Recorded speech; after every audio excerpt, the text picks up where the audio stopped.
Hey guys, welcome back to another episode of Self-Evident. Today, I'm going to want to focus on an article that the Washington Stand recently published entitled, "To the 41 million Christians unlikely to vote this November, you need to repent." We are going to be getting into this article, what my take is, what I think Christian involvement looks like in this political sphere.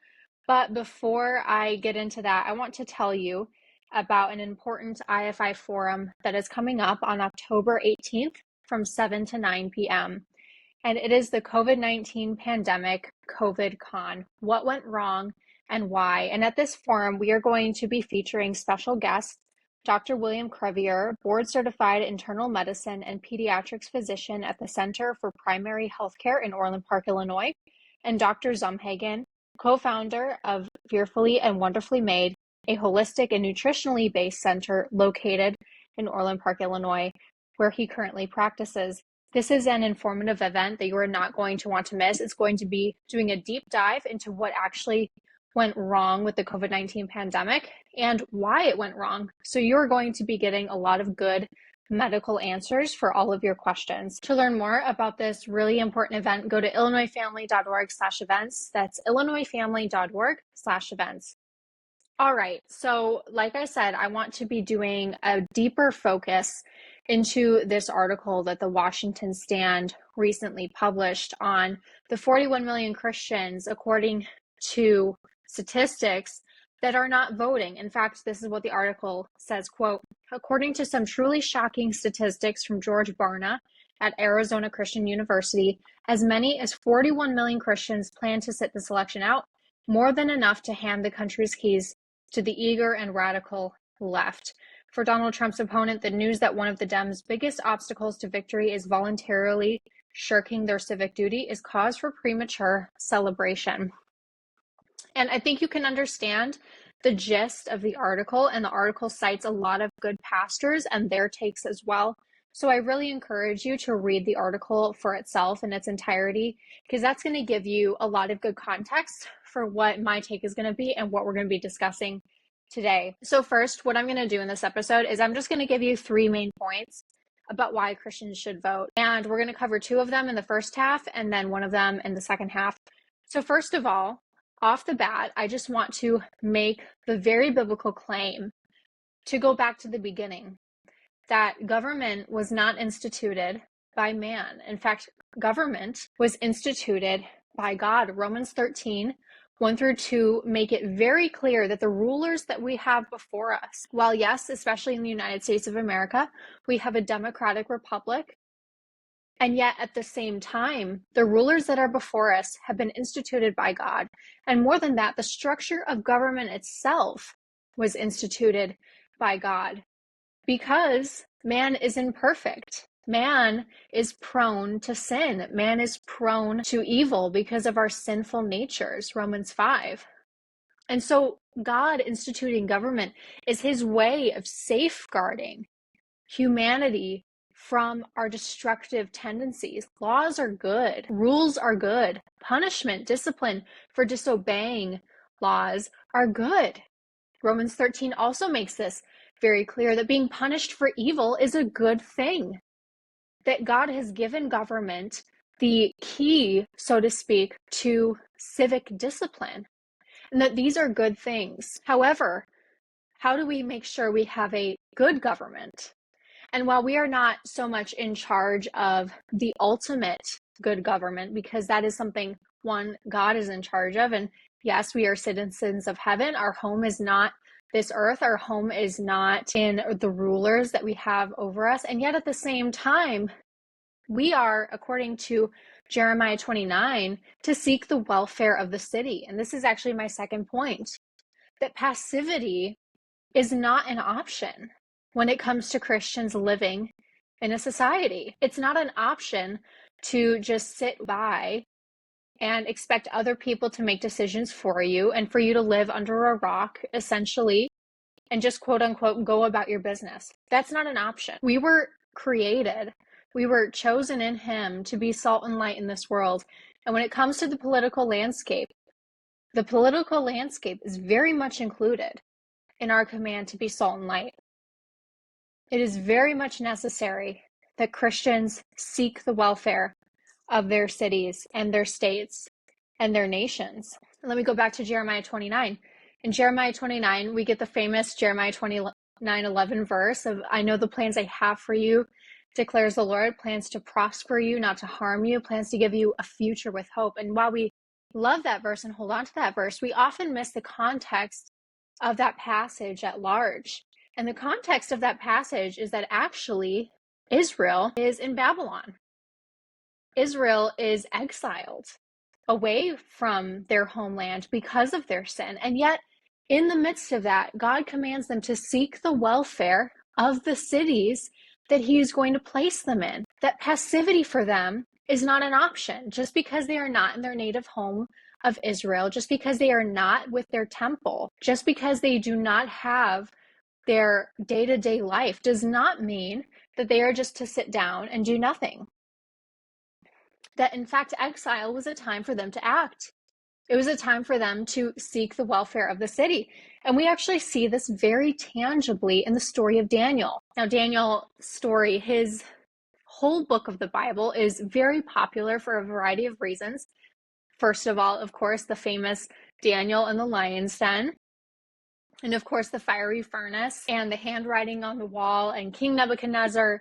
And then in the second half, it's very popular for its apocalyptic literature and the end times, and different eschatological backgrounds love to talk about Daniel as one of the forefront books when it comes to the end times. And yet in the midst of this, what we see is we see a young man who was exiled from his home. He was trained under Babylonian scholars and teachers.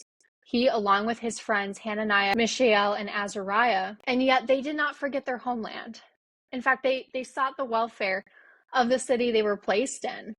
When King Nebuchadnezzar had his dream, and no one in the land, no Chaldean, no spiriter, nothing could interpret or even tell him what the dream was, Daniel could, because Daniel knew there was a God in heaven who was a revealer of dreams. And so because God gave Daniel the wisdom and the knowledge to interpret and explain King Nebuchadnezzar's dream, he was exalted in the land of Babylon and given high authority. We see the same with his friends Hananiah, Azariah, and Mishael. When they refused to bow down to King Nebuchadnezzar's statue, God himself protected them in the fire, which causes King Nebuchadnezzar to praise and extol the God of heaven. And so what we see in the stories of these young men is not passivity. It's not put your head down and hope you get by. It's bold proclamation of the gospel in the case of his three friends, that even though every single person in the land was bowing down to this statue, probably fellow friends, and that was probably very difficult for them in one way with the peer pressure. And yet they knew that their job in the city that God had placed them in was not passivity. It was not, oh, I'm just going to bow down and get by and maybe I'll make a difference later. It was bold proclamation of the gospel, of the truth, that only God deserves our fealty. We will only bow to him. And so how do we translate this into the modern mind? When we have these stories like Daniel, who was active in the government of Babylon, we see this as well in Daniel chapter 5, that he has lasted out the entire Babylonian Empire into the Persian Empire because of his status in the land and his reputation of being a man of wisdom. So what do we learn from these? We learn that passivity is never encouraged. In fact, it's actually very much so looked down upon. We have had the same amount of respect and love for the story of Daniel in the lion's den if he had just obeyed the king's command to stop praying, if he had just obeyed the law of the land. Would we have had the same amount of respect and love for the story of Shadrach, Meshach, and Abednego for refusing to bow down to the king's statue if they had just bowed down just to get by? Would we have had as much respect for Daniel for his courage in keeping his identity in the one true God and yet elevating through God's power to top positions in the Babylonian Empire? Would we have had the same respect for them? I would say no. And in fact, scripture looks upon them very highly for their boldness. And so we as Christians in this day and age, how does this translate to us? It translates in that we have been given a right to make decisions in the land, something that only in biblical times only kings would do, only magistrates would do. And yet because we, the people of the United States, are truly the rulers in this democratic republic, we have been given the civic government responsibility to make decisions. And so I would strongly argue you refusing to vote as an American citizen, of course, but also as a Christian, is shirking your civic responsibility and duty that God has given you. God has given you the privilege to help write laws, essentially, and make decisions and tell our representatives and senators what we want, to tell the nation what kind of president we want. For you to shirk this responsibility is no light matter. In fact, I think this is a very serious matter of what do you actually think about government? Do you actually think it's instituted by God and therefore you have a responsibility to participate in it as far as you're able? Now, I understand that not everyone can run for some type of office. One, there are age restrictions. So I'm not talking about that. I'm talking about the basic duty and responsibility of voting. It does not take an entire day. Some people will make it out to be this huge thing. I've voted many times. It takes 4 to 5 minutes. And because you're supposed to vote in your district, it's probably a 5-minute drive. In total, it's going to take you about 15 minutes to vote. It is not a lot of time, especially once every 4 years for a president. It's not a lot of time commitment that God has given you to do. So I would encourage you and challenge you, Christian, why are you shirking this duty? And I think the answer to that, I'm going to be getting into the next half on the moral question of this election, between the moral questionableness of both candidates, because this is an issue that I think lies at the forefront of Christian thought. But first, I want to get into another event that is coming up before we move on to the second half. October 22nd, 3 p.m. to p.m., we are going to be having a Threat of Open Borders event. If you guys keep up with Illinois Family Institute and the articles that they produce, you will have seen a startling article that should stop you in your tracks. 323,000 unaccompanied minors that the government has no idea where they are.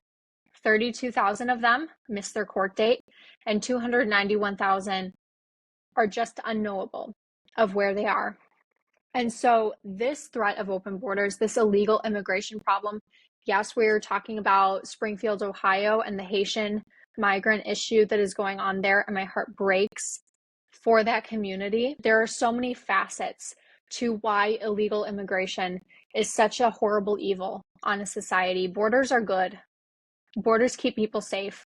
And back to the Jeremiah 29 talk, how am I supposed to seek the welfare of my city, the people that are around me, if I have people coming in from all over the place illegally? Ali Bestaki, in her episode talking about this, made a great point that I can either love my neighbor or I can support the unmitigated allowance of unvetted illegal immigrants, but I can't do both. So in this very important event, we're going to be talking about this. We're going to be talking about the threat of open borders, what that actually means for a society at large. We're going to be featuring experts Rodney Scott, Sarah Carter, and Victor Avila, where they will discuss the threat of open borders in our communities.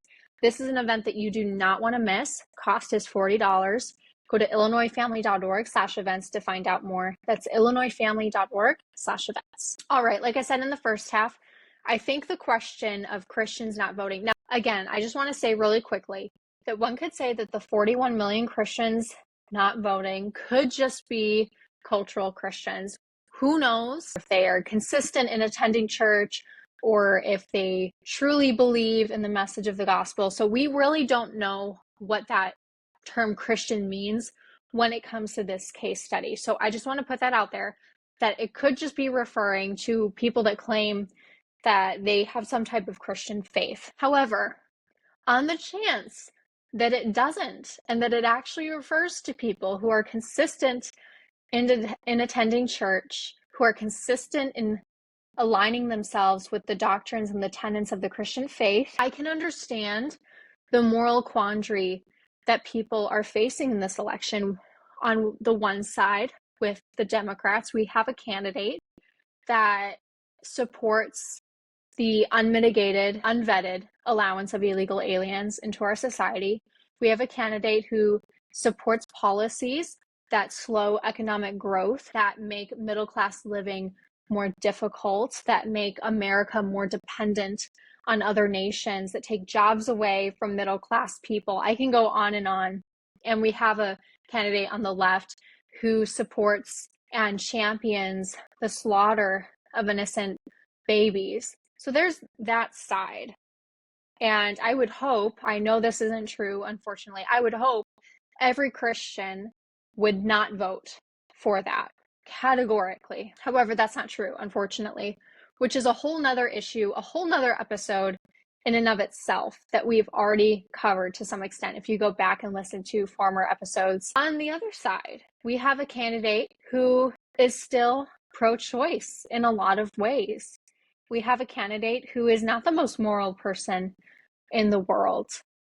So I can understand the moral quandary that some Christians are facing when it comes to, well, they're both pro-choice. So who do we vote for? What type of measurement do we use to make sure we're doing good with our vote? So I can understand that question. And I just have to plug the Ally interview one more time. If you go back and listen to my conversation with Ally Bestecki, she gave an amazing answer to this question. So I'm just going to piggyback off of her. So if you want to see the original clip, you can find our talk with Ally Bestecki on our YouTube and everywhere you find podcasts. So Spotify, Apple Podcasts, etc.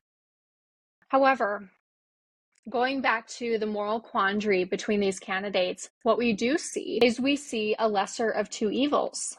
We see someone, and I'm referring to former President Donald Trump, that can be persuaded towards life.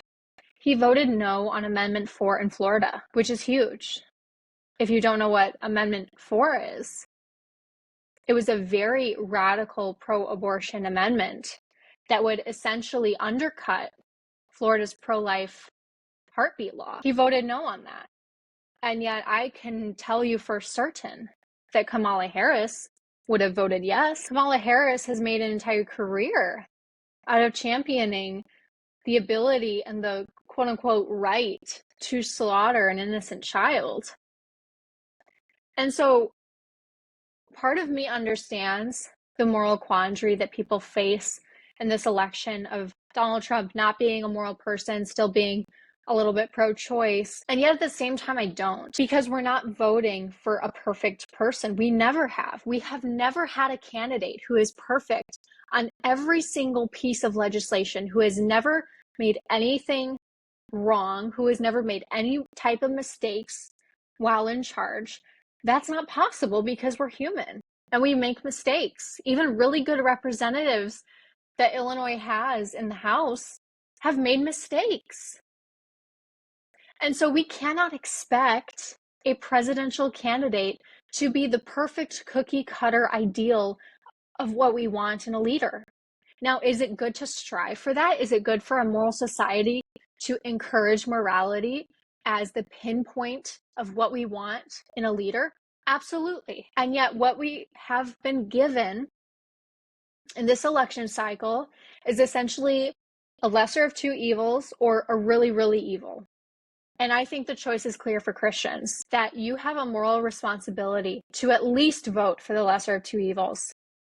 If not for yourself, for your children, for your grandchildren. Think about the generational impact that a Trump presidency could have and a Harris administration could have. We've already had 4 years of Biden-Harris and has not gone well. Under Trump, there were no wars going on. He put a stop to everything, if we're just going to talk about that. And yet under Biden's rule, the world has gotten crazier and crazier in the Middle East with Russia and Ukraine.